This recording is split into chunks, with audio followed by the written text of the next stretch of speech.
What are the worst table saw mistakes that you can make? I've waited a long time to do this video because it's super important and it's in the tradition of my 11 circular saw mistakes video. I'm slowly getting through the big three: circular, table, miter. And today we come to our large stationary workhorse, the table saw. These are the mistakes that I think are most important to avoid, along with some tips on proper usage. I'm actually going to start with some you might not think about much, and then finish with more common mistakes. But really, they're all equally important, so be sure to watch till the end. That's all coming up next on The Honest Carpenter Show.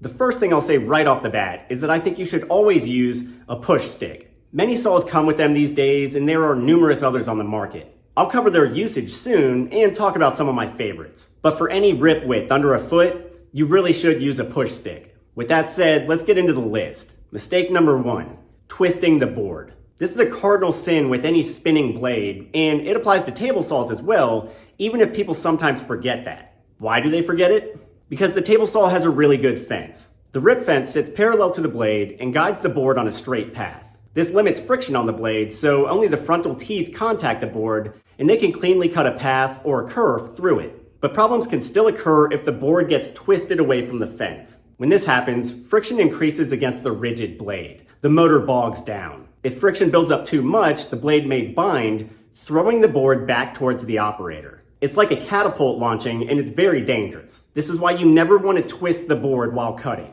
You always want to use the fence and keep the board moving in a straight line. Now, it seems pretty easy to keep a board against a fence, but beginners and even sometimes pros can actually run into problems with this. For instance, they might not have the inside edge fully flush with the fence at the start, and they'll begin driving at an angle without realizing it. This will leave slack at the fence, and if they swing the board to compensate, it may cause the blade to bind. Or they may be using a board with a ragged edge against the fence. That ragged edge creates gaps, which can make the board wiggle. Enough wiggle can also cause the blade to bind. You always want to use the fence and make sure that your board has a clean, straight edge to push against the fence. This brings us to mistake number 2, cutting freehand. Freehand cutting is when you forego the use of the fence and just push the stock into the blade under hand guidance alone. Simply put, don't do this. It's such a terrible idea because it creates so many opportunities for twisting the blade. It's not easy to guide a board straight in by hand. It catches friction on the table, your hands may fight each other for control, and it all gets harder as your remaining stock gets thinner.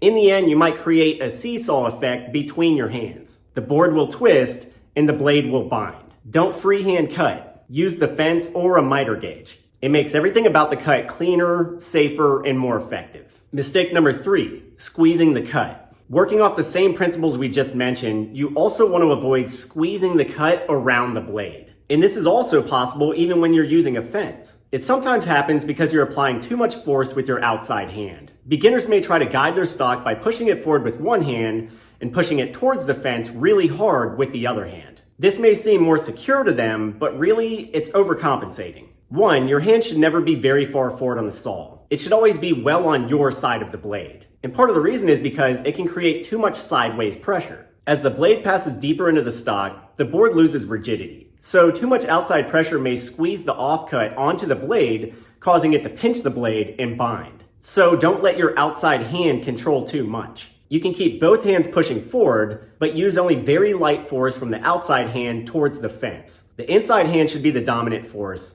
with the outside hand just helping it keep on track. This will also keep you from twisting the board, which is just as likely with this bad technique. Mistake number 4, ripping boards wider than they are long. Table saws are designed to make long, straight rips. They can be used for cross-cutting, but you can get into trouble more easily here. What frequently happens is that a beginner has a board that's shaped like this, and they want to make a cut across the narrow dimension, like this. So they'll dial their fence to the right width and start going through the cut procedure. They may do most things right, but still have a pretty high chance of messing up the cut dangerously. Why?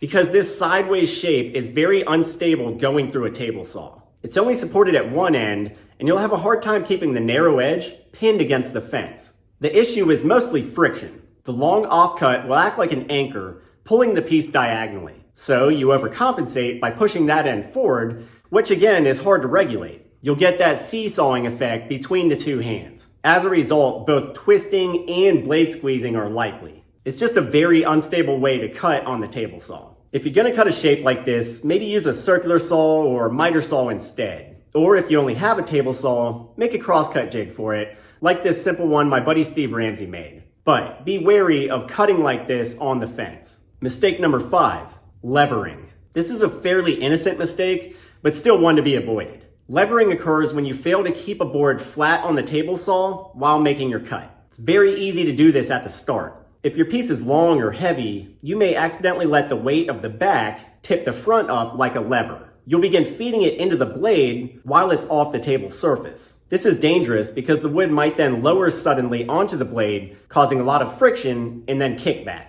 Make sure you're keeping the front of your stock flat on the table. Give it a little up and down wiggle to feel for flush contact. Pin it down lightly with a finger, then slowly drive forward to initiate the cut. You need this surface stability all the way through the cut. Which brings us to mistake number 6, failure to catch the outfeed. This is basically the opposite of levering. Outfeed refers to the far end of the board that has passed over the blade and is exiting the back of the tool. The end of the board no longer has the full support of the table, so as more stock passes over, the weight of that end increases, pulling it downward. As a result, your end of the board gets levered upward, pulling it off the blade and table. This is really dangerous because it's possibly going to try to pull you forward towards the blade as you try to control the piece. You may lose your balance and fall onto the blade. Or more likely, put your hand down on the blade to catch yourself. Can you imagine what a table saw blade is going to do to your hand when you push down on it with all your weight? It's horrifying. So, be sure to support your outfeed. Have a second person be there to gently catch it from behind. Or create a platform that the outfeed can rest on, like what I did with my mobile station here. But if you're cutting something long or heavy, just be sure to have support back there. And that brings us to mistake number 7,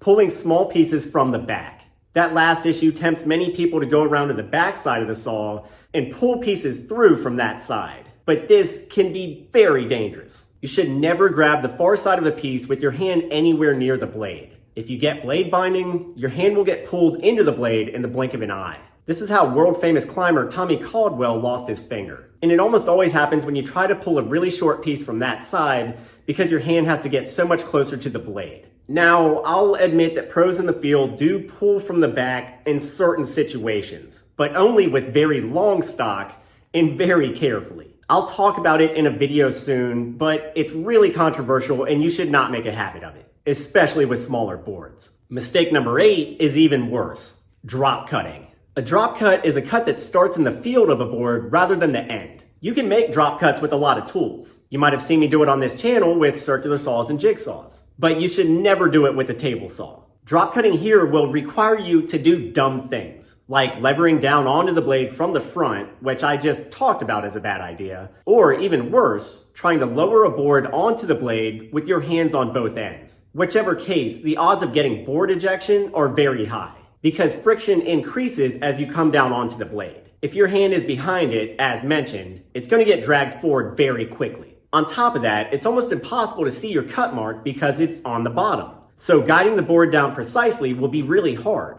Just don't do it. Make your drop cuts with a circular saw or a jigsaw, and I'll do designated videos on that later. That ties in with mistake number 10, reaching over the saw. Even if you've made a cut safely, there's still a lot of temptation to reach over the saw to grab the offcut. People do it because it's fast, but really, it's so dumb. If you reach over a spinning blade, there's a chance you might lose your balance and, once again, put your hand down to catch yourself. Or some article of clothing might get caught in the blade, which is why you shouldn't wear loose clothing around a tool anyways. Or you might drop the piece onto the blade and it'll get kicked right into your gut. I've seen video of this happening. I know it's possible. So, don't reach over the saw for any reason while it's running. If you have to, push the stock through and just let it fall onto something soft on the far side. That's so much better than reaching or grabbing from the back. Mistake number 11, ripping narrow widths. Some people want to create a very narrow piece, less than a ½ inch wide. So they'll bring their fence all the way over to the blade and start making passes. And while you can technically do this, it can also be very dangerous. For one, your push stick may not have room to get through this pass. And even if it does, it may bring something you're holding into contact with the blade. That's bad news. A push stick can get ripped out of your hand violently and even shatter. You're better off making that particular width the offcut out at the far end of the board. It's harder to do a lot of rips that way quickly, but it's safer. There are tricks and ways of getting around this, and again, I will talk about them later. But at the very least, if you're going to do this, be very careful. Go slowly, try to keep your hands away from the blade, and don't squeeze the cut with pressure. It's easy to do that. And finally, mistake number 12, standing directly behind your stock. When you're feeding most boards through, you don't want to stand directly behind them. If they get ejected, they're coming straight for your body. Instead, you want to stand slightly to the side, so these boards will go by you harmlessly. This is really important with smaller, lighter pieces because they can really go flying. But you can reach just a little sideways with your arm to send them through with a push stick. That'll keep you safe. Also, don't cut too fast. That just builds up friction. Push at an even, steady rate and listen for the motor bogging down. This all just becomes habit and you'll start keeping yourself safe by instinct. And finally, as a bonus tip, don't set your blade too high. Doing that just exposes more teeth. You only need the top of the blade about a quarter to a half inch above your stock. Mistakes are much less profound at this blade height. Those are my top 12 table saw mistakes. I hope they were helpful. Please let me know what you thought about the video down in the comments. I'll link some table saws, blades, and push sticks down below, so check those out if you're interested. As always, thanks for watching. Be sure to check back soon for more videos coming up, and please consider subscribing and hit that bell button to turn on notifications. That way you'll know the moment we post something. I'm Ethan James with The Honest Carpenter. I'll see you next time.